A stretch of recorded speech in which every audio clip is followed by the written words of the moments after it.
रायगड, महाराष्ट्रासह देश विदेशातील ताज्या बातम्या पाहण्यासाठी मॅक्स इंडिया लाईव्ह चॅनलला सबस्क्राईब करा आणि बेल आयकॉन दाबायला विसरू नका.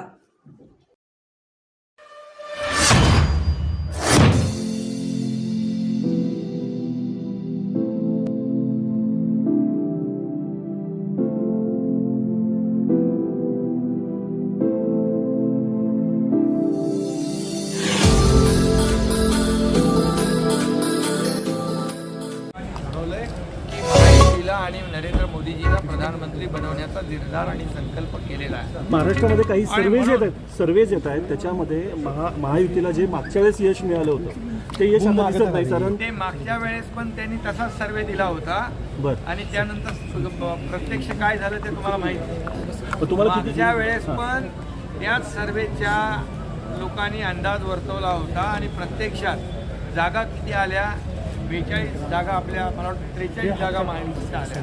हा इतिहास आहे, हा जुना नवीन इतिहास आहे. साहेब, आपण एक चांगलं धोरण चांगल्या पद्धतीने प्रचार करता, परंतु जे आरोप प्रत्यारोप होते ते सामान्य लोकांना असे आवडत नाहीयेत. आरोप प्रत्यारोप कोण करतंय? ज्यांच्याकडे काय कामधंदा नाहीये. महाविकास आघाडीच्या लोकांकडे काय आरोप करण्याशिवाय त्यांच्याकडे काय उरलंय का? आम्ही काम करतोय.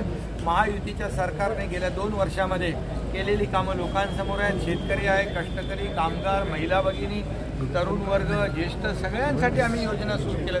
गेल्या अनेक वर्षामध्ये जेवढी कामं झाली नाही ती 2 वर्षामध्ये महायुती सरकारने केलीत आणि जे 50-60 वर्षामध्ये जे काँग्रेसला जमलं नाही ते 10 वर्षामध्ये मोदी सरकारने करून दाखवलेलं आहे. आणि म्हणून मोदी गॅरंटी जी आपण म्हणतो ती लोक आश्वासन देतात, पाळत नाही, मग नंतर म्हणतात प्रिंटिंग मिस्टेक. मोदीजींनी असं कधी म्हटलंय?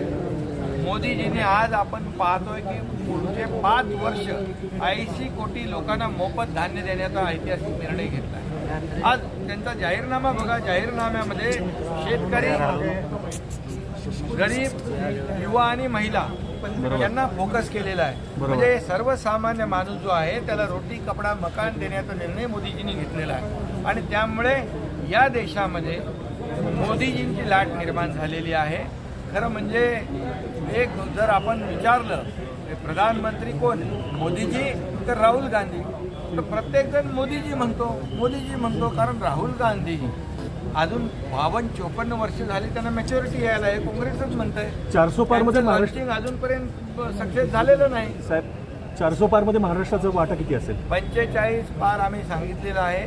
तुम्हाला मी सांगतो की तुम्ही बघा वातावरण आणि हे तुम्ही सर्वे वगैरे ठीक आहे, वरच्यावर सर्वे येत असतात, परंतु जे लोकांमध्ये, तळागाळातल्या लोकांमध्ये जी महायुतीच्या बाबतीमध्ये भावना आहे, घरी बसणाऱ्यांना लोक मतदान करणार, फेसबुक लाईव्ह करणाऱ्यांना मतदान करणार का फेस टू फेस लोकांना भेटणाऱ्यांना मतदान करणार?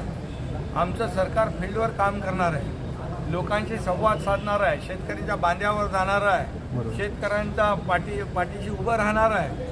किती पैसे दिले आम्ही? 45,000 कोटी रुपये शेतकऱ्यांना आतापर्यंत दिलेत आम्ही.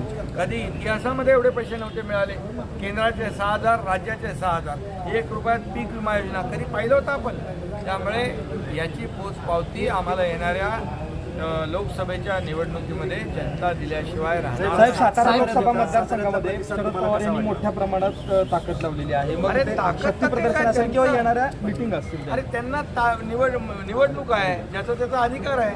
परंतु इथे आमचे 4 आमदार आहेत, तगडे आमदार, स्ट्रॉंग आमदार आहेत आणि ते या मतदारसंघामध्ये, लोकसभा मतदारसंघात जनतेचा प्रतिसाद आज तुम्ही पाहिला.